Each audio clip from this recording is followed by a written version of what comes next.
This is the Kratom Science Podcast. I'm your host, Brian Gallagher, blog and social media writer for KratomScience.com, your source for all things Kratom.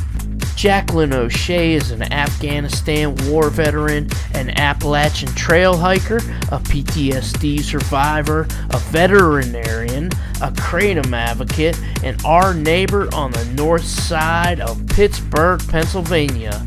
This is Jaclyn O'Shea, and this is her Kratom story. Doesn't look like it's raining. It was pouring for a while. It was pretty dry for a while, though. I think my lawn needs it anyway. I absolutely love it. People are like, why? And I'm like, because things start to grow. And like living in the desert for so long, like you get to appreciate it, you know? Yeah, I bet. All right, so I saw your awesome letter in the Post-Gazette. And so I decided to contact you. And are you from Pittsburgh originally? No. I was born in the Boston area, but lived in Orlando. So I've been like traveling literally my whole life before, during, and after the Army. But were your parents in the military? No. Well, my dad was, but he got out after before I was born. Did you go into the Army right out of high school? Like a couple years after. Mm-hmm. Not directly after, but like a couple years after. 2005. 2005, okay. 2005 till 2014. I was planning on making it a career, but I wasn't able to given the situation. Mm-hmm. I was diagnosed with PTSD. I started having seizures. It was just best that I got out. With my job in the military, I was on orders to go to Alaska, and it was another unit that was deploying back to Afghanistan. My job was a female engagement team, which was we were a small group of female NCOs and like maybe like one or two soldiers that would go into villages, and we would talk to the women and children because our men couldn't. So we would go in and we would because of their religion. Yeah, exactly. Okay. So we were able to talk to the women. We were able to gather information from them, kind of like winning the hearts and minds. Mm-hmm. But for years we were in Afghanistan, we were missing 50% of the population because the men would go in there and then they would just put all the women in a room and like, you know, and then also they had men that were hiding under burqas. Like men that we were looking for hiding under burqas, you know, so. Okay. So we were there winning the hearts and minds, so to speak. Mm-hmm.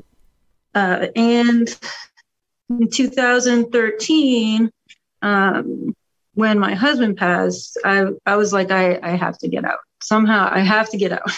I was going on almost 10 years active duty, and I was just burnt out. And you did 2 tours in Afghanistan? Yes, I did 2 tours.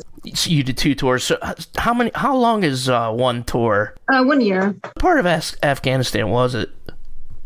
East, like northeast. Okay. Both times they're in the same area, the northeast. I was always up in the Hindu Kush area. But my husband actually got out after 11 years. He was 11 Bravo. He was infantry. And he actually got embedded through the El Paso Times to go to Afghanistan to do a story on me. So he was actually a freelance combat journalist. Oh wow! So yeah, it was actually a surprise. I had my sergeant major was like, hey, you're gonna have a journalist doing missions with you, eating dinner with you, blah blah blah blah blah. He's like, mind your P's and Q's. So I was like, oh, okay. So I wrote him, and he's like, yeah, that's me. I was like, what? That's crazy. He ended up in Afghanistan for a little while with us. So did you meet your husband in the Army? I did. I met him in Germany. We were stationed in Germany. Okay. The same post. Was that the first place you were stationed after your basic training? No, I was actually stationed in Fort Bliss the first time. and Fort Bragg, and then Germany, and then back to Fort Bliss. So I was PCSing all the time. He served in Iraq too? Yeah, he was Iraq. He was in Iraq a few times. Okay. He was in the Battle of Fallujah. He was never deployed to Afghanistan. He was only there as a journalist. Yeah, one of the first things he said to me, we were in a Chinook, and he's like, "Why does my wife have the M4 and I got a camera?" I was like, "You got out. Like, that's your fault." He served multiple tours in Iraq, and then he came to Afghanistan as a journalist. When did he get out of the military? 2011. 2011, okay. So what year did he come to Afghanistan as a journalist? He got 2011, same year. Oh, okay, cool. So that year was kind of like a roller coaster for us, because we got married in 2011. We moved to the United States in 2011. He got out of the Army in 2011. I deployed to Afghanistan in 2011. And then by the end of 2011, he was in Afghanistan. So that whole year was like hit the ground running for us. When did you end your second tour in Afghanistan? 2012, the summer of 2012. Okay. And then you were still in the Army for two more years, till 2014? Yeah, I actually re-enlisted. Okay. I came back from Afghanistan. I was getting ready. I was getting used to being back in the States, kind of like getting used to everything. They offered me a new duty station. I got to pick Alaska. And I picked Alaska, and I was like, you know what? Like, it's a unit that's getting ready to deploy. I just got my skill identifier for the job, for the female engagement team job. Like, it's like on my ERB, and I was like, okay, so I'm going to this infantry company, or this infantry brigade that's on orders to deploy. I was like, it's 99.9% chance that I'm going to deploy as a female engagement team NCO. So I was going to get ready to PCS to Alaska, deploy again, and then next thing you know, he committed suicide. So, and I would say it was a shock, but there were some warning signs, plenty of warning signs. And you said that like a lot of his brothers in combat were starting to commit suicide. I mean, how many people did you all know that committed suicide? I personally didn't know any of them. From his first unit, there was, I believe, five of them from his wow. He was in the Battle of Fallujah, and just not too long ago, there was this chaplain that was with all of them through that. I think he was a captain at the time. He's a colonel now, but he was there during Fallujah. He was there through all the suicides. I mean, it was just like one after another, after another, after another. Wow. And then when Brandon did it, like, he was the one who like contacted me. We talked on the phone probably like every other day. And it's so tragic because of that mission, because of that company. One of them just got the Medal of Honor last year. And it's so sad because they're not here to see that. Yeah. They all just thought they were horrible people. I don't know. I mean, I don't know. And I wish they were there to see it. So in his case, you said you noticed some warning signs, and in the letter you said he was in an overwhelming amount of pain. So what kind of pain was it? I imagine he might have had PTSD, and a lot of the other ones had PTSD. Is that true? Yes, absolutely. Okay. Looking back on it, I was still active duty, and I was busy all the time. I would come home, and in our house, he had his own office where he would write, and like he would have like he would have like maps of like, you know, like where he was going to go, like freelance and stuff like that. There was a map of Syria, and I was like, that's a suicide mission. Like, you can't go do that. He's like, that's the point. You know, he'd make all these references, you know, and man. I'm like, yeah, there was this one time when I was in Afghanistan and he was home. He was messaging me, and he was threatening suicide, and to the point where everything, like all contact, would just go black. And then I would have to find a way from Afghanistan to find a way to get a hold of the El Paso Police Department to do a welfare check. Yeah. And I'm all the way across the world. He had to do inpatient help. There would be times like he was constantly drinking, constantly. And then he would get so drunk, he would be blacked out drunk, and he wouldn't remember anything he was saying, and he would threaten it all the time. Yeah. It was just so sad to watch him go down this hole. And then the VA was giving him all kinds of weird medication. And then like it would be like Razapam or something like that. And then they gave him like Ambien or something, and he would eat all of the Ambien. Like he would just take all of his pills at once, and then I would have to watch him.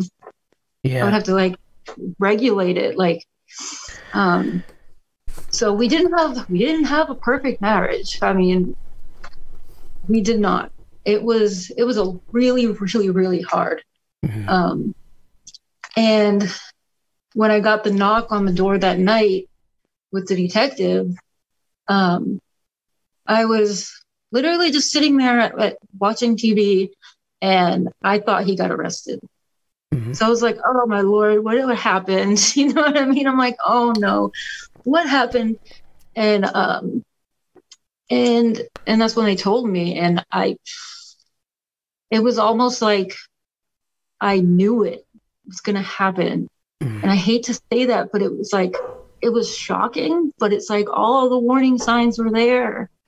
And he's already been inpatient and outpatient. And I'm like, what? Like, and it was just the worst part, like the worst thing in my entire life. Yeah. Like, I wish I could turn back time. And I wish I knew what Kratom was back then. Yeah. I really do. And like, that's why I'm here today, to talk about that, because I honestly believe, like, in my heart, if he knew what it was, he wanted help. If I knew what it was, if he knew what it was, like, I think that I believe in my heart that it would help him. Yeah, I mean, we've heard so many stories, even on this podcast, that it does pull people out. I mean, you know, it's we never tell people it's a cure for anything, but I mean, yeah, I'm not trying to be like it's a cure for all. Yeah. Like, I'm not trying to say that, but I mean, that's me personally, because I knew him. You know what I mean? I knew him. But it saved my life, because at my whole like, that was 8 years ago, and I'm still messed up over it. And like, I was going down that hill, I was going down that path fast myself. Yeah. And so, I mean, you as a result got a lot of depression and, you know, probably PTSD from your husband committing suicide. Is that where that came from? Well, no, not just that. It was from my personal time in the Army as well. Yeah. And it's from, like, that's just the thing that tipped it over. That's just one of many things. That's just something that just kind of like threw me over the edge, I should say. Mm-hmm. I was. Oh, go ahead. No, you know. Okay, I was gonna ask more about like what kind of treatment he received from the VA. Did he get like psychiatric, and then what kind of treatment did you receive? You mentioned that he had taken, they'd put him on all kinds of different medications. Yeah, he was he got TBI. He had surgery. He had inpatient for PTSD. He's inpatient, outpatient. That's about it. Yeah. And I'm the same way. I have a seizure disorder. It's like an idiopathic seizure disorder. PTSD, TBI, all this other stuff. And I've been inpatient, outpatient, pretty much the same thing. I mean, the VA has made some changes, like, in the past couple decades, but I don't know. There's only so much they can do. Yeah. I don't know. I curious. I mean, I've had a few other veterans on that just have not been treated well by the VA or haven't been treated enough, and it's, you wish your taxes would go to things like that, and it doesn't always. I just wish they would take care of you guys. There has been some horror stories, and I've been actually pretty fortunate, especially here in Pittsburgh. Pittsburgh is probably one of the best VAs. My story isn't very conventional, so I've been to VAs literally across the United States. Yeah. After I left the Army, I've been on the Appalachian Trail, Colorado Trail, PCT. Nice. I've lived out in the woods because that's just my. I've been running, literally. I've been running since I've been in Pittsburgh. It worked for Forrest Gump, yeah. Right? Just keep running. After he got out of NAM, yeah. I actually feel like that sometimes. Yeah. But I've been VAs across the United States with my dog, and then they look at me like I'm a second class citizen. But here at the VA hospital, they've been so nice. I'm I think I'm going to stay in Pittsburgh for a while. That's cool. I'm glad to hear that. Because I think my grandpap always went to the VA for the rest of his life. I mean, he was in World War II. How did you first hear about Kratom? It was kind of by accident, actually. I just got out of the Army. Me and my dog Annabelle, we left, went across the country, walked the Appalachian Trail. Didn't do the whole thing, but we stayed up there for 2 months. Awesome. And then we drove back with my friend, who I thought was a complete idiot. Right? He just likes to spend money, and he's like, "Oh, I bought these 2 little energy shot things for $20. And I was like, well, you're an idiot. He's like, I was like, I don't want that stuff. I don't do energy shots. Right. Yeah. And we're sitting there at a restaurant or something. And he's like, whoa, he's like, you need to take this. He's like, but just take a half of one. And I was like, why? I was like, he's like, just trust me. He's like, I've never felt like this before. And I was like, okay. So I do. And I was like, whoa, I'm the calmest I've ever felt in my entire life. And this is in 2014. And I'm like, what is this stuff? I was like, I feel really good. And this is at probably my peak of drinking morning, noon, night. I have to wake up at 2 a.m. in the morning to take a shot, or else I'm going to be in withdrawal. I was bad. The Appalachian Trail, that's one of the reasons why I stayed out there, because I wanted to detox. But I would always go into town and resupply. You know what I mean? So it was my worst enemy. Yeah. Same with the Colorado Trail. But I felt calm, like my soul was at ease. And I was like, wow, this stuff is really, really cool. So I got like a couple more, and then I kind of just forgot about it. And I was like, it's so expensive, like these things are tiny. And there were those little like tinctures, or extract. Yeah, extract shots. Yeah. I've never had one of those, by the way. They're not bad. Like it's like for like an occasion, you gotta be smart about it. Yeah. You could probably develop a tolerance pretty quick if you did one of those every day, but I should try it just for research. I've actually talked to a couple people that were like, I think on like Reddit or something. They were like, yeah, like a $90 a day habit, and I was like, whoa. Yeah, but the little bit of tea works good for me. I mean, what do you do now? Do you drink tea or do like capsules? Just the powdered. Anything on the AKA vendor list. Anything safe, just a little bit of tea.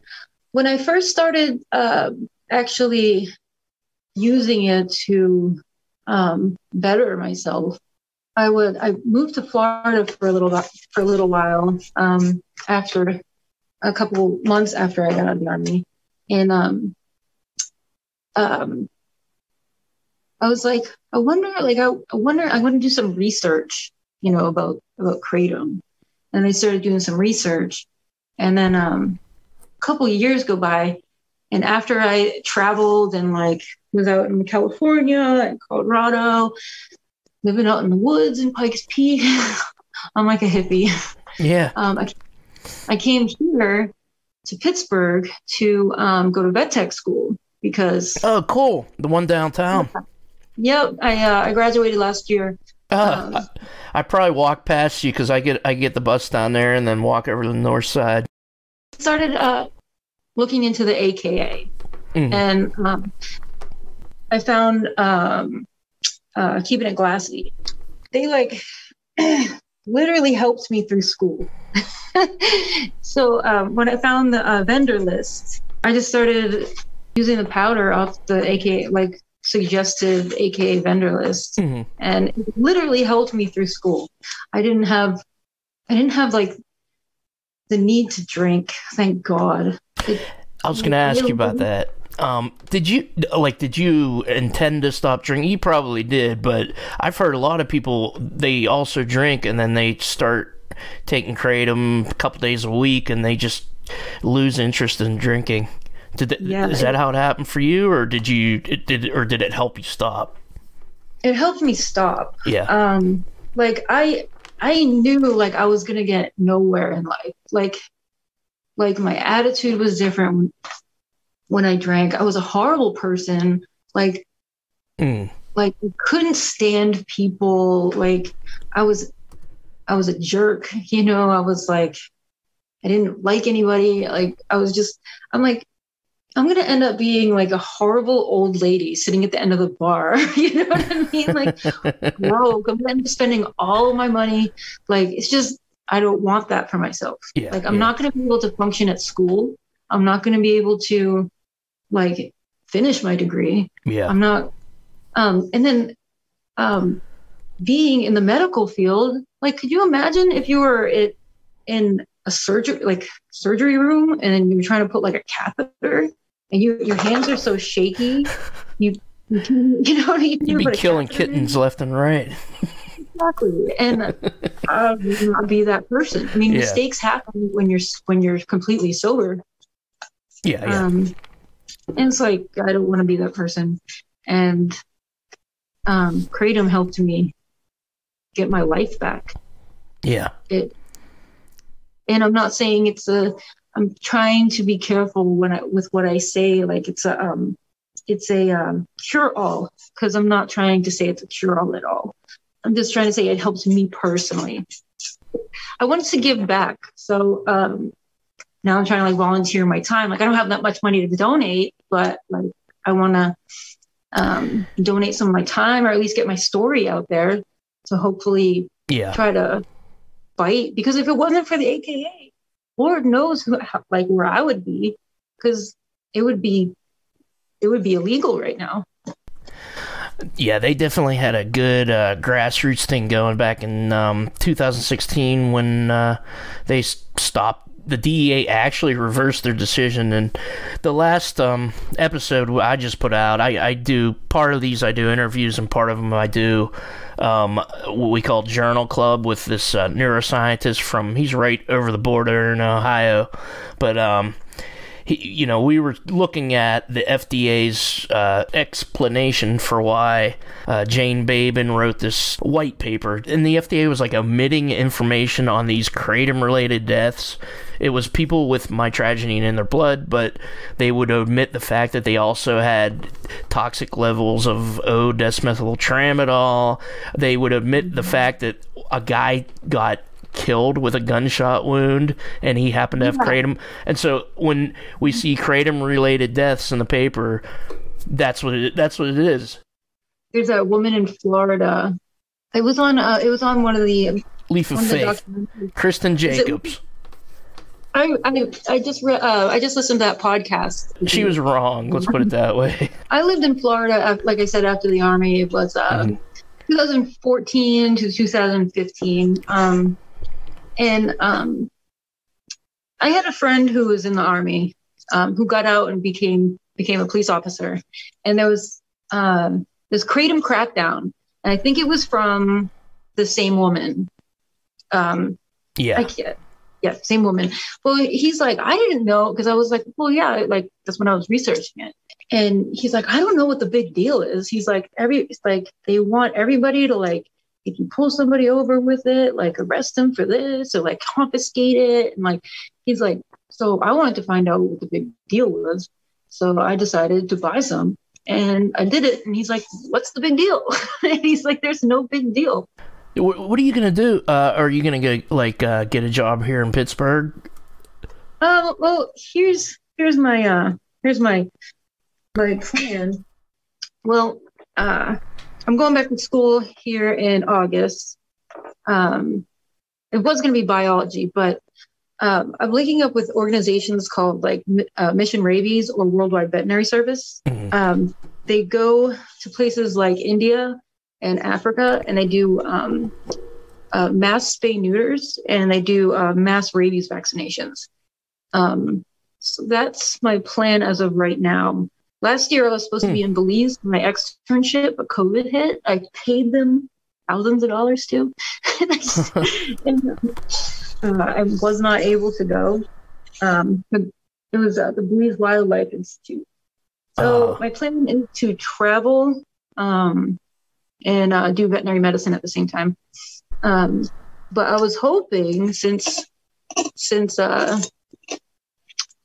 they do missions in India, I was hoping to go over to like Thailand sometime. I was just gonna say, why don't you go over to Thailand?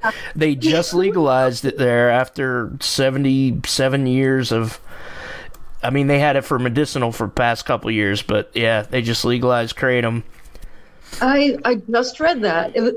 Was it Thailand? It was Thailand. It was Thailand. Mm-hmm. I have a really good friend who. This was like yesterday, I think. Yeah, I read that.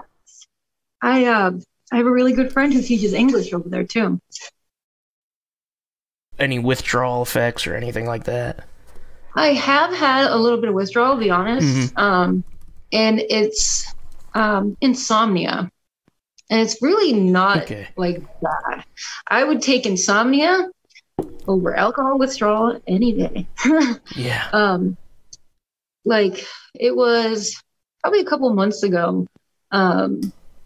I was up and it was like a really weird, awkward feeling. I was up all night, up and down all night. And it's weird, like electricity feeling in my body, like very restless. Mm-hmm. Other than that, maybe a slight headache, but I have headaches often. Anyway, I'm on medication for that. Headaches and seizures. Yeah. Other than that, it's very, very, very mild. And you said you had some kind of brain trauma or head trauma. I'm sorry. Yeah. What was that? What was that from? That was from my time in Afghanistan. Okay. And this is something that that I'd like to say. I've heard people say that kratom causes seizures or triggers seizures. Like I have seizures, and alcohol does trigger it.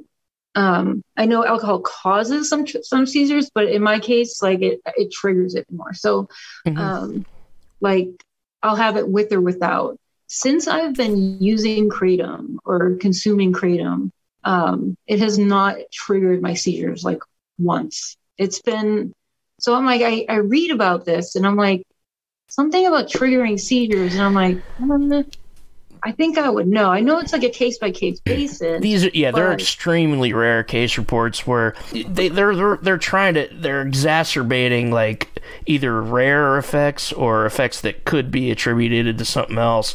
When you look into these case reports, it's really flimsy and it's really disingenuous to blame that as a drug effect. Otherwise, millions of people wouldn't be taking it.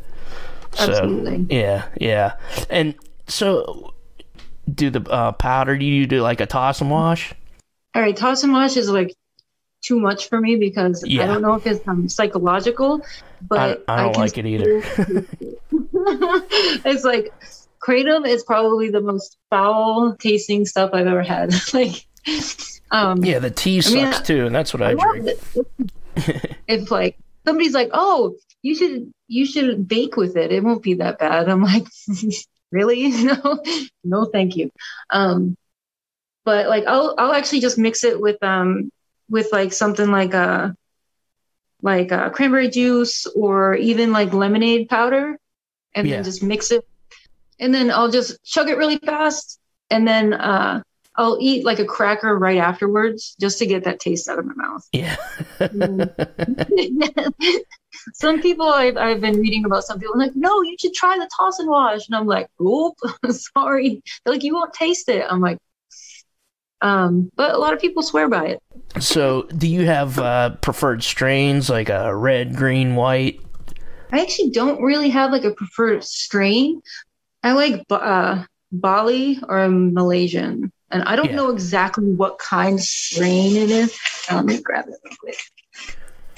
Yeah, I like Bali's. Yeah, Bali puts you to sleep. It's like a nice, calm. It differs from vendor to vendor what exactly it is, because mostly these are kind of like nicknames from Indonesian regions, and they don't necessarily come from that region, but everybody knows Bali is one thing, Mangda is another thing. A lot of people say reds are slow, whites are speedy, and green in between. Sometimes like I'll put like a rainbow bag together. Like it'll be like a little bit of like a little bit from this, a little bit from this. Yeah. Like whatever's left over, and just like mix it together. Yeah. Do you find big differences in the different strains? I do. Yeah. I do. Sometimes it's not really. Sometimes it's kind of like hard. But I do. Sometimes I get like that heart racing effect that I don't really like too much. But yeah. Yeah, it's because the alkaloid profile is so different, which is the KCPA. I think it will at least get rid of just dirty crap with contaminants in it and stuff like that, at least. And then, hopefully we'll have the like cheaper technology that we can. Ideally, you could buy your own test strips and then get an alkaloid profile. Because I know when I go to the cannabis dispensary, I got a medical marijuana card. They have on the side of it how much CBD, how much THC, and a bunch of other stuff that I don't even know, but at least I know what's going to be in there, which is good, because then I know what I'm getting. I'm not going to get like super high from this one thing, and I'm not going to get, if I want to be relaxed, I'm going to do another thing. So hopefully we get to that point with kratom in the future. And the one thing I asked for everybody is, do you have a doctor that you could openly talk to about kratom? No, I don't. Okay. Which is kind of tragic. My boyfriend now actually went to the VA a couple weeks ago, month or so ago, and he went to behavioral health. and he was actually open and honest with the woman. And she was like, well, I was going to ask you about that. People have been talking about Kratom lately. And he's like, oh, really? And apparently she knew about it, and she was going to talk to him about Kratom. Like, she was going to suggest it. And I was like, what? I was like, that's amazing. I'm going to actually make an appointment with the same facility here in like a little bit, like probably in the next couple of weeks. So I'm going to try to talk to somebody about it. But usually it's the whole like death stare. Oh my God, you're gonna die. Do you know what you're putting into your body? Oh my God, don't do this. And like, because not every doctor has time to look into everything, and they rely on information from the FDA, and they're sending out crap. So that's a shame. Just want people to like try to talk to the doctor about it, because it's just so they can hear that most of us have good outcomes with it, and it doesn't affect most of our health. And I mean, it'd be good for them to study, and just in case somebody's on a medication and they get some adverse reaction, then everybody should know, hey, don't mix these medications. So it's like I wish it was out there. That would be so amazing. I don't even like telling friends about it, to be honest, because sometimes I talk to a friend about it, and then they're like, oh my God, like, you know how dangerous that is? Like, so-and-so died from taking this. Like, oh my God, I don't even like talking about it. Like, even the story that I sent into the Gazette, like, because I was working with, I was in contact with one of the senators that was working with the AKA. And, he was like, well, he's like, can you edit it? And I was like, yeah. And like, I edited it like 10 times. And then they were like, I hate to do this to you, but we needed less than 250 words. And I was like, okay.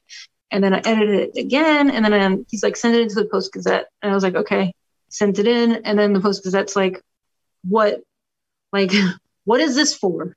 They're like, what is this? And then they're like, well, we think it's dangerous. Like, can you edit this? So I had to edit it again. And I was like, so they were like, well, is there a ban? Is there a law being passed? And I was like, no, because here in Pittsburgh, it seems all nice and peaceful. And I feel like I'm like stirring the pot that doesn't need to be stirred. You know what I mean? And I'm like, yeah. And then I talked to a former senator, and he's like, just send it in. He's like, just send it in again. And then all of a sudden it was published. And then I was like, I was like, should I have done that? Like, I mean, like, there's no bans here. No, it was good. I mean, we yeah. I'm glad I got to meet you. That's awesome. I like that letter. You're talking about this organization called Not One More Vet, and it's about ending veteran suicides. Do you want to talk about that a little bit? That's actually veterinarian suicide. Veterinarian suicide. Oh. Veterinarian suicide, yeah. Wow. It's kind of weird because they're like, yeah, you're in the vet times 2. Yeah, really. Just putting that together. Actually, believe it or not, besides you military veterans, veterinarians have the highest rate of suicides. Wow. Besides veterans. Yeah. Compassion fatigue. It's pretty bad. They had 3 veterinarians when I posted that. 3 veterinarians just that past week committed suicide. Wow. Even per ratio of veterinarians, there's like compassion fatigue. People are always think they just play with dogs and kitties all day. They don't. People get angry at vet bills. They assume that like you're just going to do this.